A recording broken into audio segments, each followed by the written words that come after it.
कुछ लोग कई तरह की भक्ति करते करते बिल्कुल थक गए थे।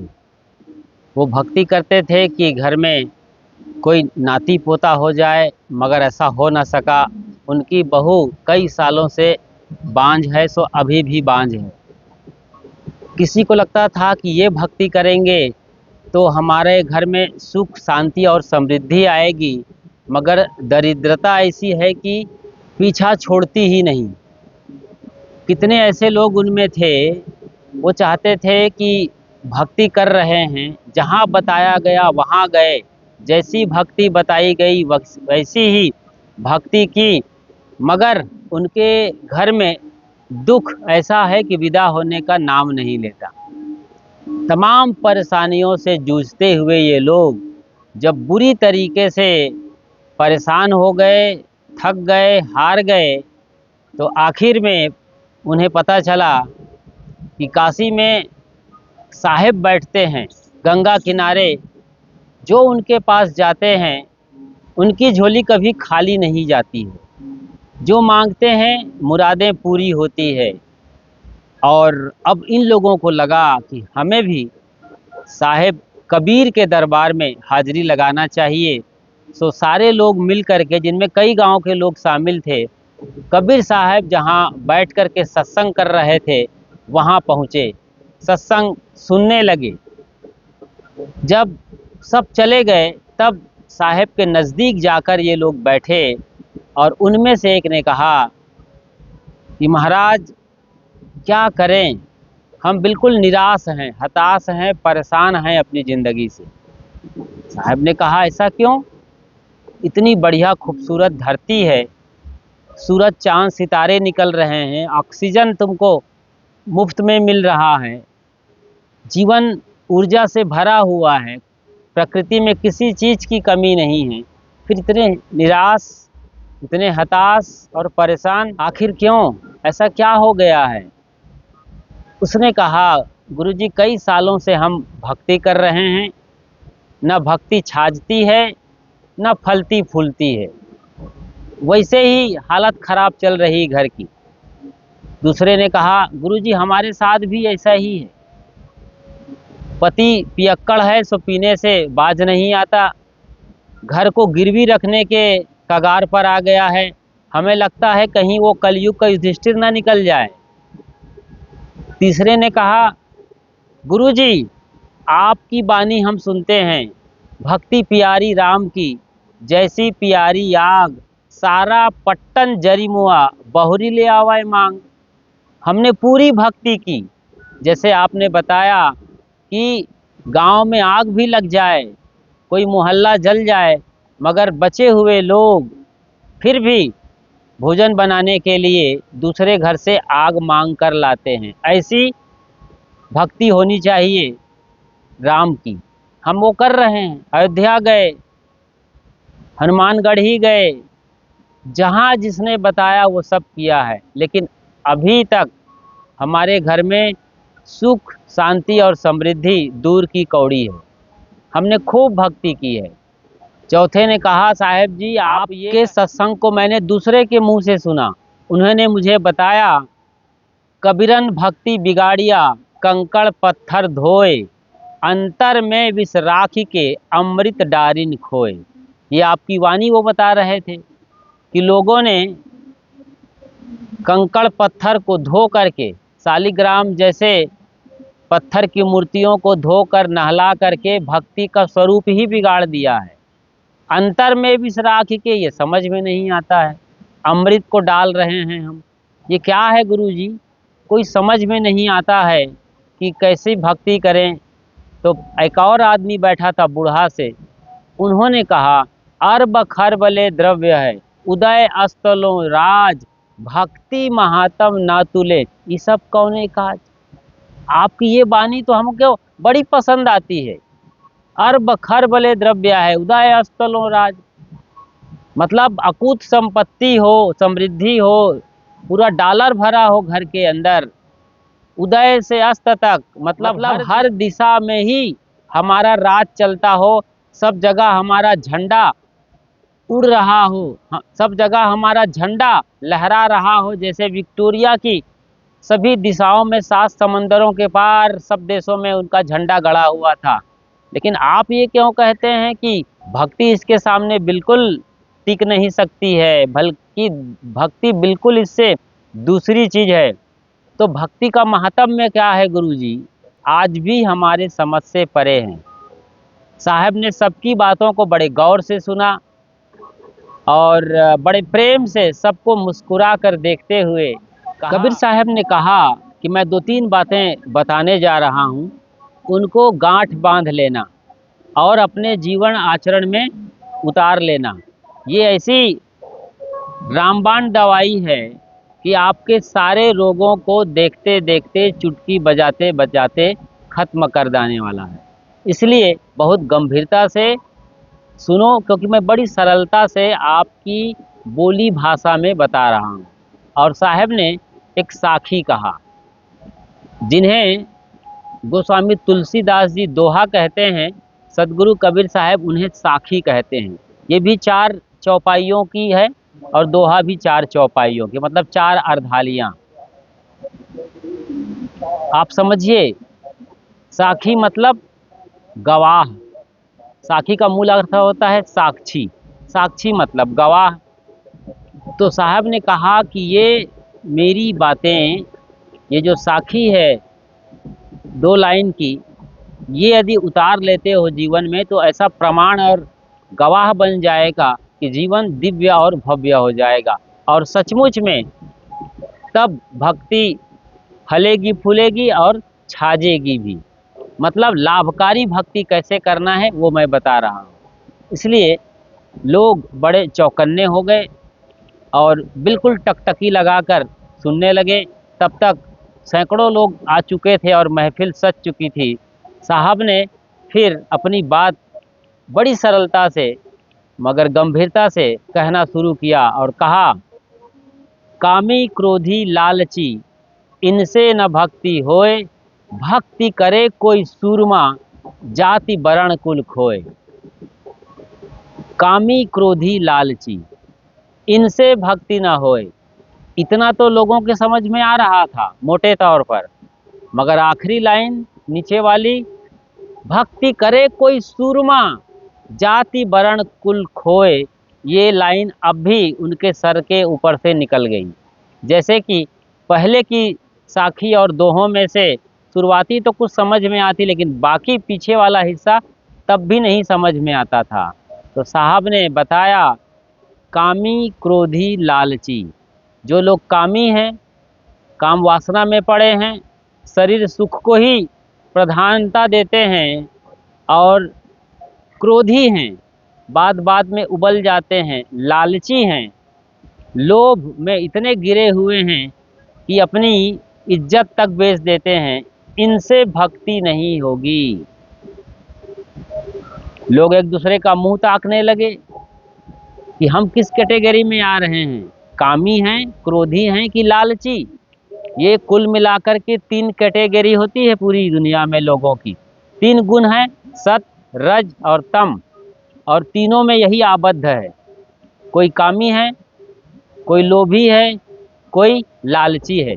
जो अधिक रजोगुणी हैं, सजने संवरने में हमेशा आगे रहते हैं, खान पान का बड़ा शौक है, ऐसे लोग हमेशा कामी होंगे। मतलब हमेशा एक स्त्री पुरुष की याद करता रहेगा, पुरुष है तो स्त्री का ही सपना देखता रहेगा, संबंध और मिलन का ही ये जुगत लगाते रहते हैं। इनका भाव वही सेक्स ओरिएंटेड होता है, मतलब पूरी लाइफ ही इनकी सेक्स ओरिएंटेड होती है। ये कभी उबर नहीं सकते वहाँ से। और उबरने के साधन क्या हो सकते हैं, साहब यहाँ बता रहे हैं। यहाँ कामी से मतलब केवल काम वासना में पड़े हुए आदमी से नहीं है, बल्कि काम यानी इच्छा से है, जो लगातार इच्छाओं की धाराओं में बहते रहते हैं। ये चाहिए, वो चाहिए, ऐसा कर लूँ, वैसा कर लूँ, हमेशा ये ख्वाबी ख्याल पकाते रहते हैं और सपनों की दुनिया में जीते रहते हैं। मतलब इच्छा के गुलाम हैं। एक इच्छा पूरी हुई, दूसरी इच्छा के लिए बेताब हो जाते हैं, दूसरी पूरी हुई, तीसरा के लिए वो जद्दोजहद करते नजर आते हैं। मतलब वासना की दौड़ इनकी खत्म नहीं होती है। बताओ, जो आदमी शरीर संबंधी चीज़ों पर अटका हुआ है, प्राणी पदार्थ में ही जिनका मन लगा रहता है, दुनियादारी में जिसका मन उलझा हुआ है, ऐसे लोग कैसे भक्ति कर पाएंगे। साहब ने एकदम झकझोरा और हिला करके पूछा कि तुम लोग रात दिन वासना में डूबे रहोगे, कल्पना लोक में रहोगे, दुनिया भर का सपना देखते रहोगे, जबकि जो तुम्हारी जिंदगी की हकीकत है, जिस धरातल पर जी रहे हो, जो तुम्हारे मन की स्थिति है, जो तुम्हारे अंदर की चेतना सोई हुई है, उस पर कभी नजर नहीं जाती है। न मन को झांक कर देखते हो, न खुद के भीतर उस परम सत्ता की कोई प्यास है, तो तुम्हारी भक्ति कहाँ होगी। वही भक्ति जो मैंने पहले बताया है, कबीरन भक्ति बिगाड़िया, कंकड़ पत्थर धोए, अंतर में विष राख के, अमृत दारिन खोए। ये विष क्या है? यही कामना, इच्छा और वासना, लगातार किसी और की तलाश। ये ऐसा जहर है जो आदमी को पूरी तरीके से तबाह कर देता है।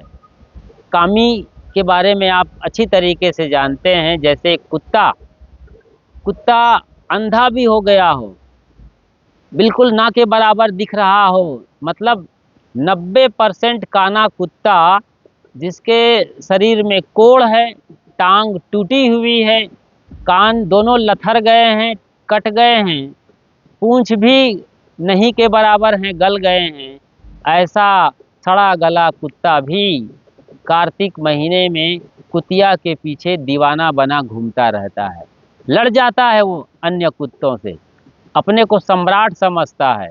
अभी भी उसका जो अतीत है, जो उन्होंने किया है, वो उस अतीत से, पास्ट से, बीते हुए काल से मुक्त नहीं है। और उस मरता हुआ, गलता हुआ कुत्ते के अंदर भी वासना की आग धधक रही है। ये कामी के सबसे बड़े उदाहरण हैं। ये समझ में आ गया तो फिर इससे मुक्ति के दिशा में आप कदम उठा सकते हैं। क्या आप कुत्ते से गए बीते हैं? क्या आपके अंदर विवेक और विचार नहीं है? क्या आपको जो समझ मिली है उसका उपयोग करते हैं? कितनी बार उस खाई में गिरे हैं, मगर न शांति मिली न सुख मिला है।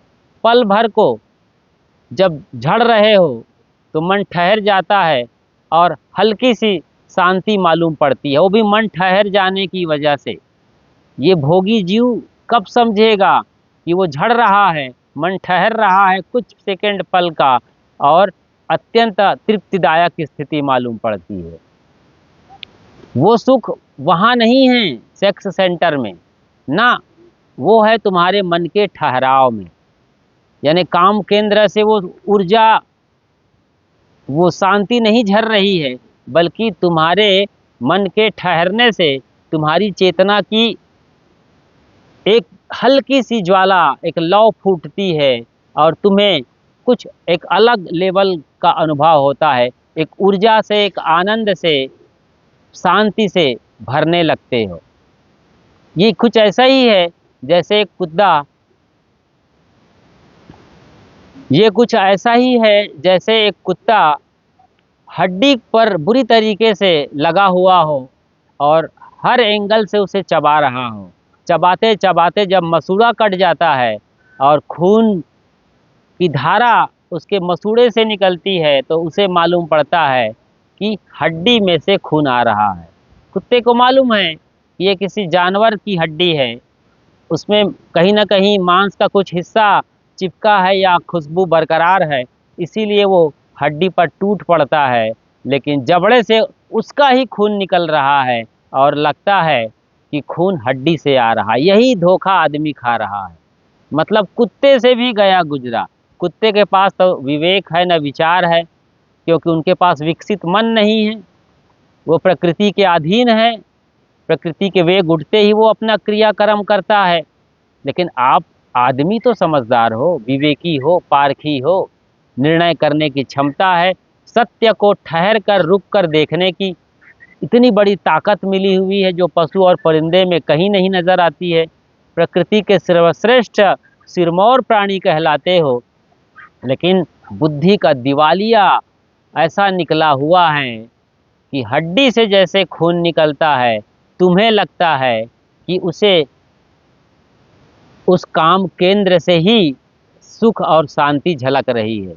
एक पुरुष को लगता है कि स्त्री के शरीर में सुख है, और स्त्री को लगता है कि पुरुष के शरीर में पूरा सुख का खजाना भरा हुआ है। इसलिए दोनों मिलन के लिए बेताब होते हैं, और मिलकर भी वो सुख नहीं मिलता।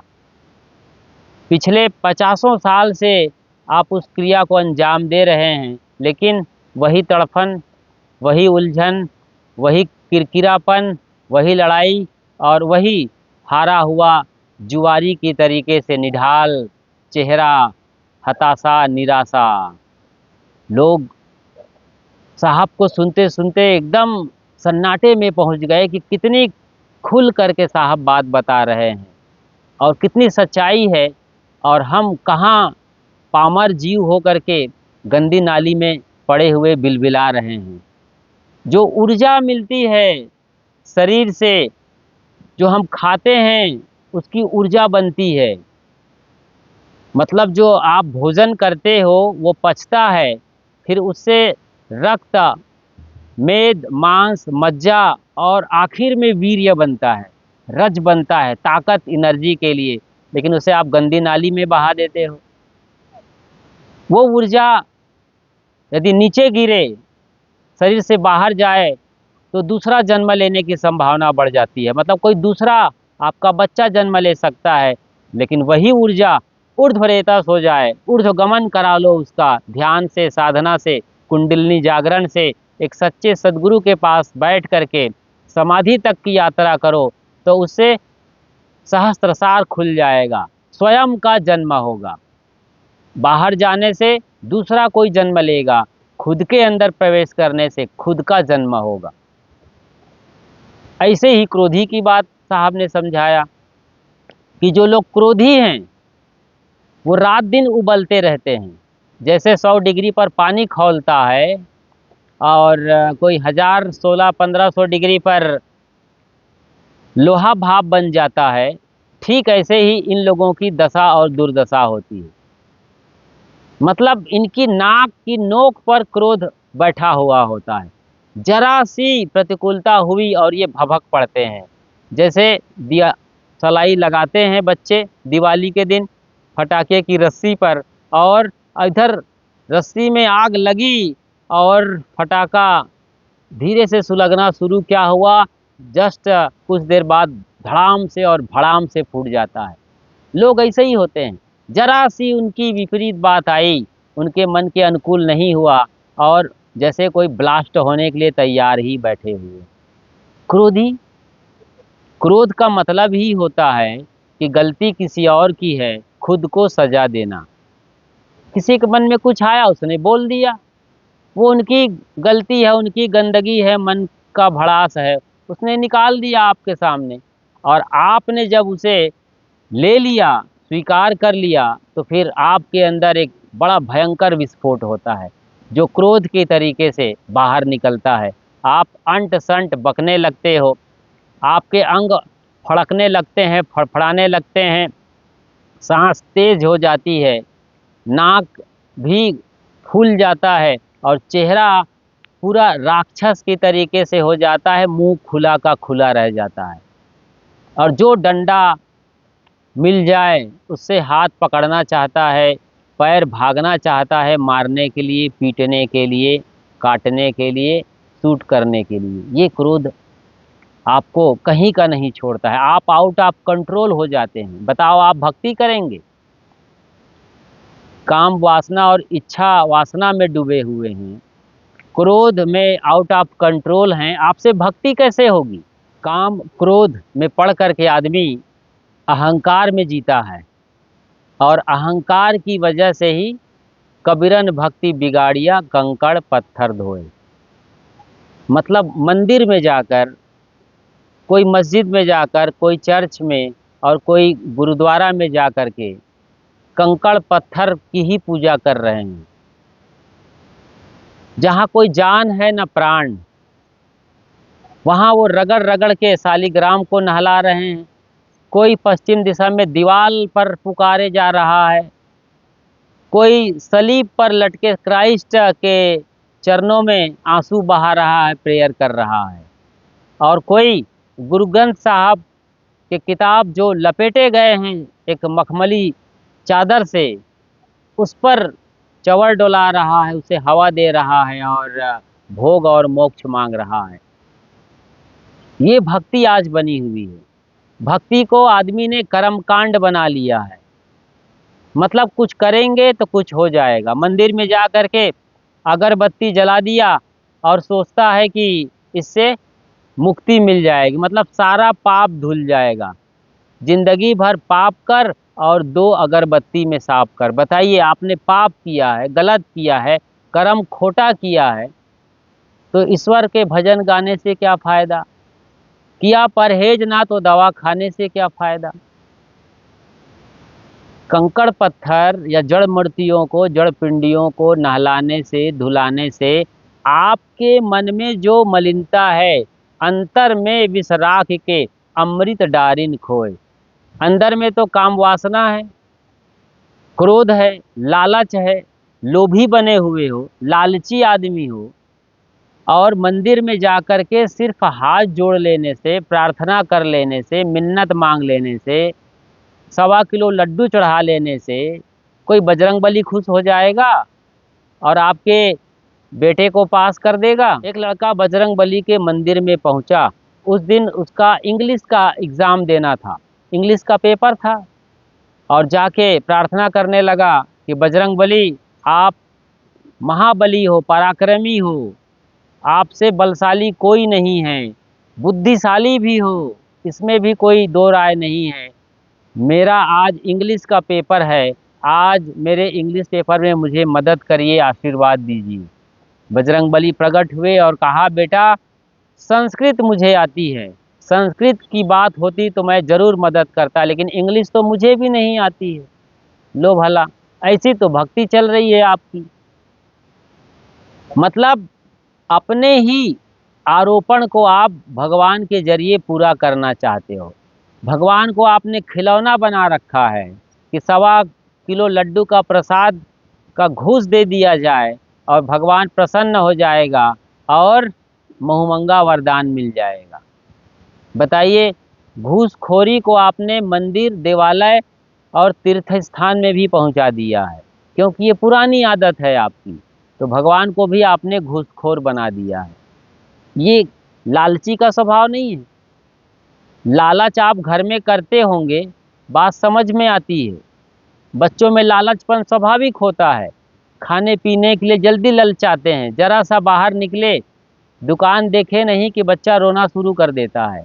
तो बचपन में ये सब जायज़ मालूम पड़ता है, लेकिन आप समझदार हो गए, 40-50 की उम्र हो गई है, और अब भी वही लालच, और लालच से आप बाहर जब नहीं आओगे, लोभ से बाहर नहीं आओगे, मतलब मुफ्त में खाने की जो आदत बनी हुई है, कुछ करना ना पड़े और छक करके भोग मिल जाए, फोकट में माला माल हो जाए। ये जो अजगर करे न चाकरी, पंछी करे न काम, दास मलूका कह गए सबके दाता राम। तो ऐसा नहीं है कि भक्ति में सब तुम पड़े रहो मुर्दे की तरीके से, अजगर की तरीके से, और सब हो जाएगा। भगवान भी ये देखता है, प्रकृति भी ये देखती है कि आदमी पुरुषार्थ करता है कि नहीं। पुरुषार्थ नहीं करोगे, ताकत नहीं लगाओगे, तो तुम्हारा कोई भला करने वाला नहीं है। प्रकृति ने तुम्हें पावर दिया है, सुंदर हाथ पैर दिया है, आँख कान नाक दिए हैं समझने के लिए, चीज़ों को जानने के लिए, देखने के लिए, और बुद्धि विवेक दिया हुआ है। इसका इस्तेमाल ही नहीं करोगे और बस परंपरा के चलाए चलते रहोगे, लोगों के द्वारा हाँके जाओगे, यानी धर्म के ठेकेदार, समाज के अगुआ जैसा करते हैं बस वही करते रहोगे, तो इससे कोई भक्ति होने वाली नहीं है। भक्ति तो आपके चित्त की शुद्ध अवस्था का नाम है। कबीर साहब जहाँ लोगों की महफिल सजी है वहाँ अपनी बात बता रहे हैं और अब गहरी बातों को समझाना शुरू किया। कामी क्रोधी लालची इनसे भक्ति न होए, भक्ति करे कोई सूरमा। सूरमा में कहते हैं वीर को, पराक्रमी को, जिनके अंदर फौलादी ताकत है, जो क्रांति कर सकता है। जैसे हमारे क्रांतिवीरों ने आज़ादी की लड़ाई में अंग्रेज़ों के छक्के छुड़ा दिए।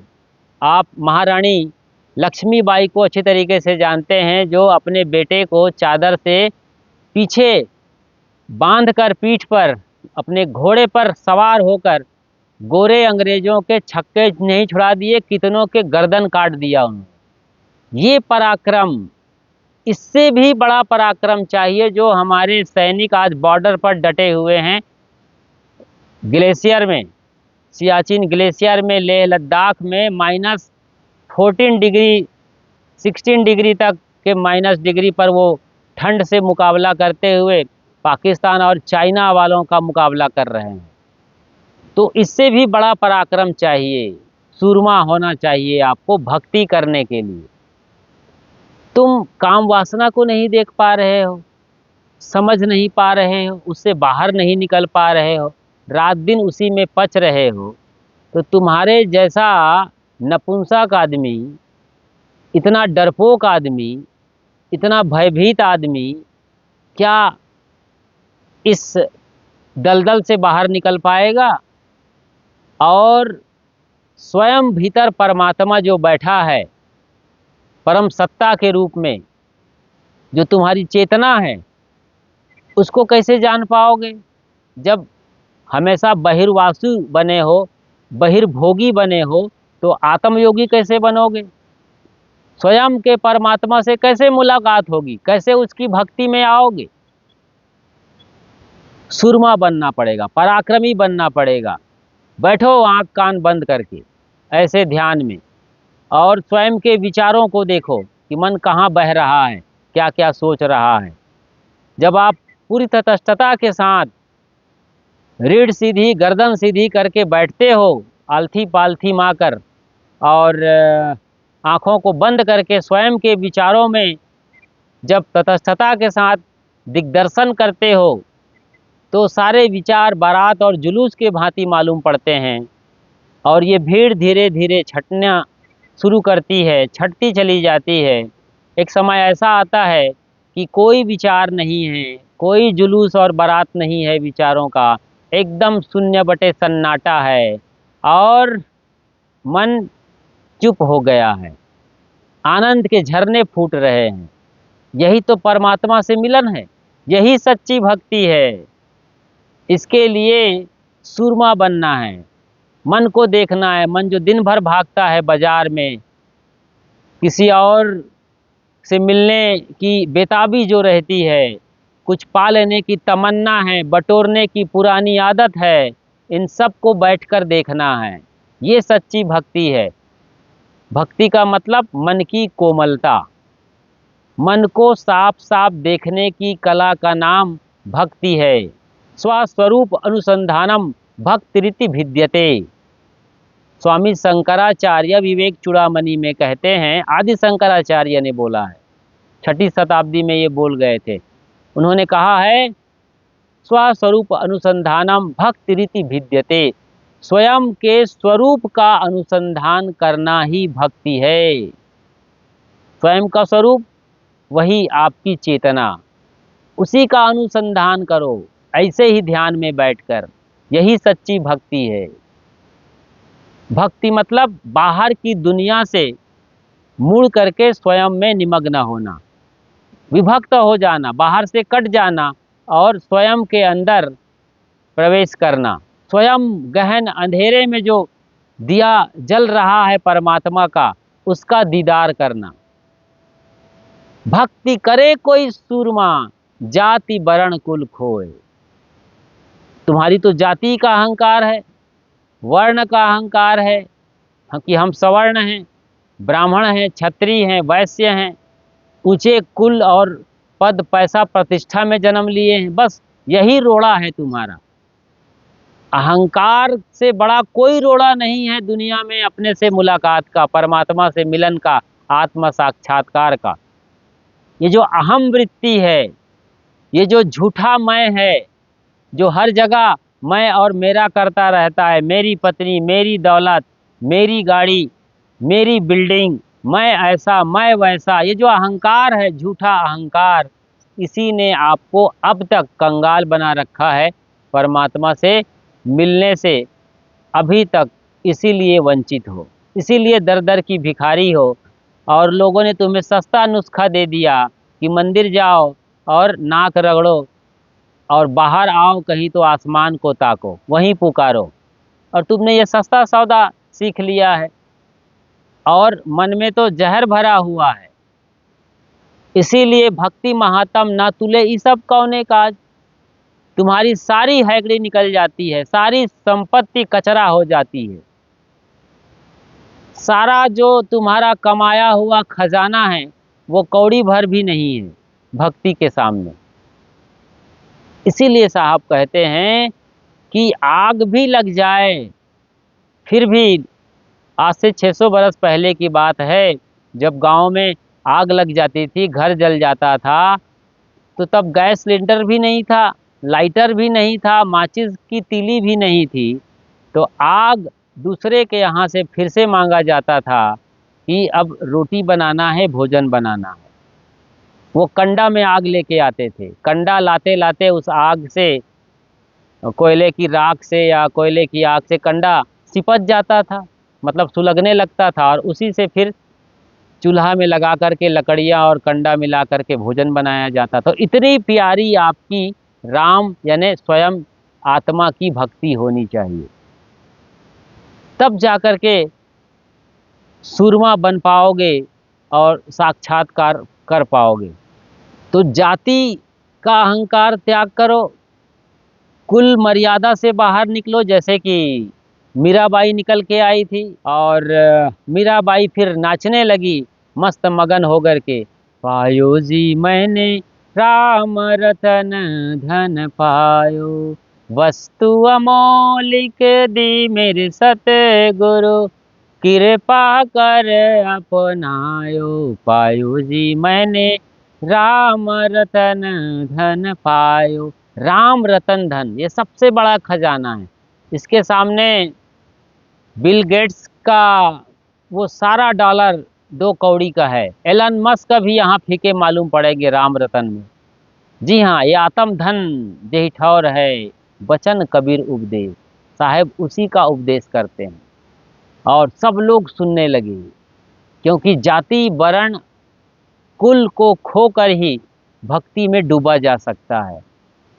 और तुम अहंकार बचाए हो कि हम तो इस खानदान के हैं, ये तो साहब हैं, इनकी जाति बिरादरी का अता पता नहीं है, इनके साथ क्यों बैठे, इनका ज्ञान क्यों सुने।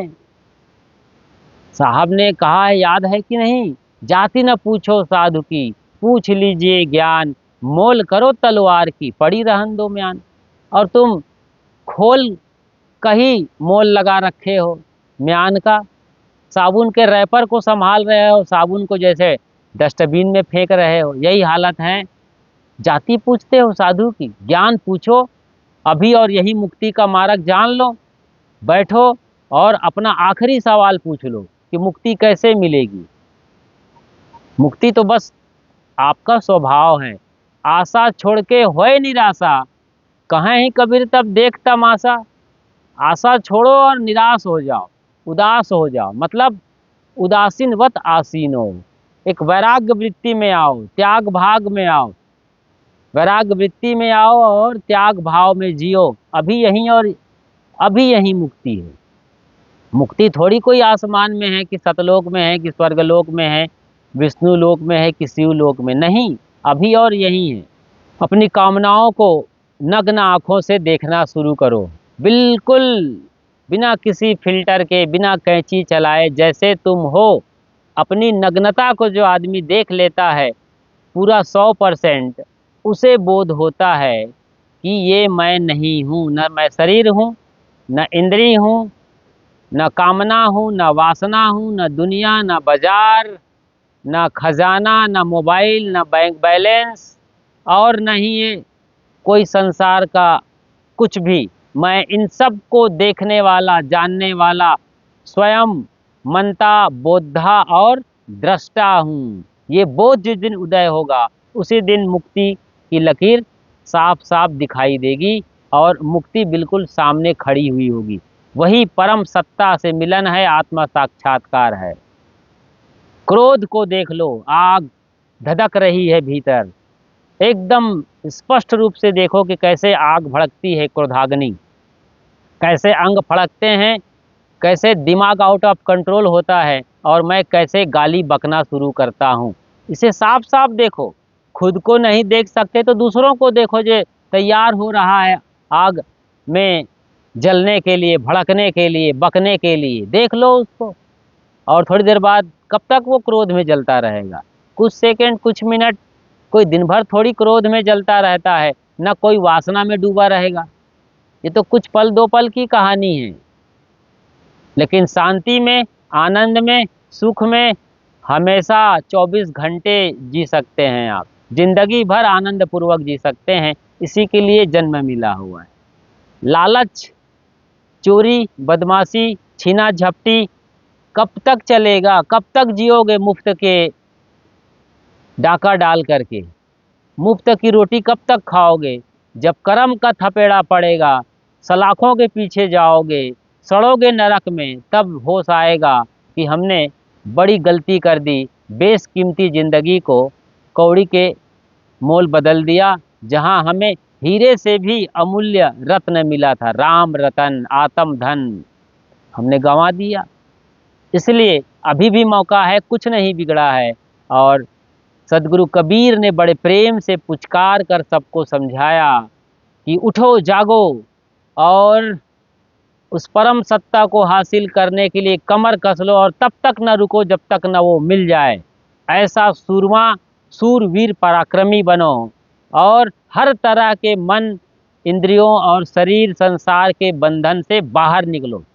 तब जाकर के मानव जीवन सफल होगा और आप कह सकोगे कि पायो जी मैंने राम रतन धन पायो। वस्तु अमोलिक दी मेरे सतगुरु, कृपा कर अपनायो। पायो जी मैंने राम रतन धन पायो। वस्तु अमौलिक सदगुरु ही दे पाएंगे, ये अमूल्य। ये कहीं बाजार में नहीं मिलता, इसकी कोई कीमत नहीं लगा सकता। Elon Musk, Bill Gates, Adani, Ambani, Tata, Dalmia कितने ही डॉलर फेंक दें, इसे कोई खरीद नहीं सकता है। ये आत्म धन है, ये परम धन है, ये स्वयं का वो खजाना है जिसे कोई लूट नहीं सकता है। इसीलिए इतनी प्यास है, लेकिन इस प्यास को तुम कामना में, दूसरे के शरीर को पाने में, उससे मिलने में गंवा देते हो, क्रोध की अग्नि में जला देते हो और लालच के दलदल में डुबा देते हो।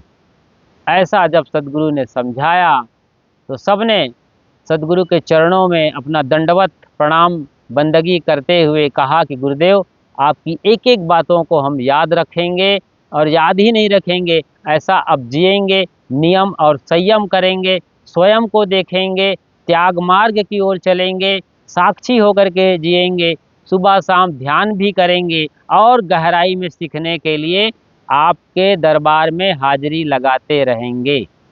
और जितनी जल्दी हो सके आपसे वो अंतिम विद्या भी हम जीते जी ले लें और अपने जीवन को धन्य कर लें। बस आज इतना ही।